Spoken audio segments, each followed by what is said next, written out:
মাঝে মাঝে মনে করি আজকে নিজেকে সময় দেব, নিজের মতো থাকবো, সেটা আসলে হয়ে ওঠে না। যবে থেকে সংসার জীবনে পা দিয়েছি নিজের মতো কাটানোর সময়টা যেন ভুলেই গেছি।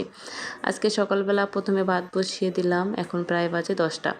আমাদের বাসায় রান্নাটা তাড়াতাড়ি করা হয় কারণ আমরা 12টার মধ্যে দুপুরের খাবারটা খেয়ে নিই। এখন অনেকে আবার ভাবতে পারে কেন, শ্রদ্ধার বাবা যেহেতু 12টার মধ্যে অফিসে চলে যায় তাই আমাদেরকে রান্নাটা তাড়াতাড়ি করতে হয়।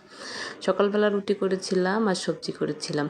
ভেবেছিলাম লাউ দিয়ে যেহেতু সবজি করেছি ওটা হলেই আমাদের দুপুরবেলা হয়ে যাবে, কিছু একটা ভাজি করলেই হয়ে যাবে দুপুরবেলাটা। আজকে ফেসবুকে সময় দেব, অনেক কাজ করব, অনেক ভিডিও এডিটিং করব, একদম পেজটাকে গুছিয়ে রাখবো, কিন্তু সেটা আর হয়ে উঠলো না। মেয়ে মাংস খাবে, মাটন খাবে, তাই ঝটপট করে মাংসটা ভিজিয়ে নিলাম। আর যেহেতু আমার মশলা করা থাকে না তাই আমাকে মশলাটা রেডি করে নিতে হয়। পেঁয়াজ রসুনটা কাটা থাকে, সেটা রেডি করতে খুব একটা সময় লাগে না, কিন্তু এই যে হচ্ছে রসুনগুলো ব্লেন্ড করা, জিরা ব্লেন্ড করা, আদা ব্লেন্ড করা, এগুলো আমি করে রাখি না। টাটকা করে খেতেই পছন্দ করি। আর আমাদের বাসায় যেহেতু অল্প রান্না, অল্প কিছু করে থাকি, তাই ভাবি যে একটু যত্ন করেই করি। মানুষে তো দুইটা মানুষের খাবার যদি একটু যত্ন করে না করি কেমন হয়। আচ্ছা, আপনাদের সঙ্গে একটা গল্প শেয়ার করি। গল্প হচ্ছে আমার রান্নাঘরের এই জায়গায় আমার গ্যাসের চুলা ছিল।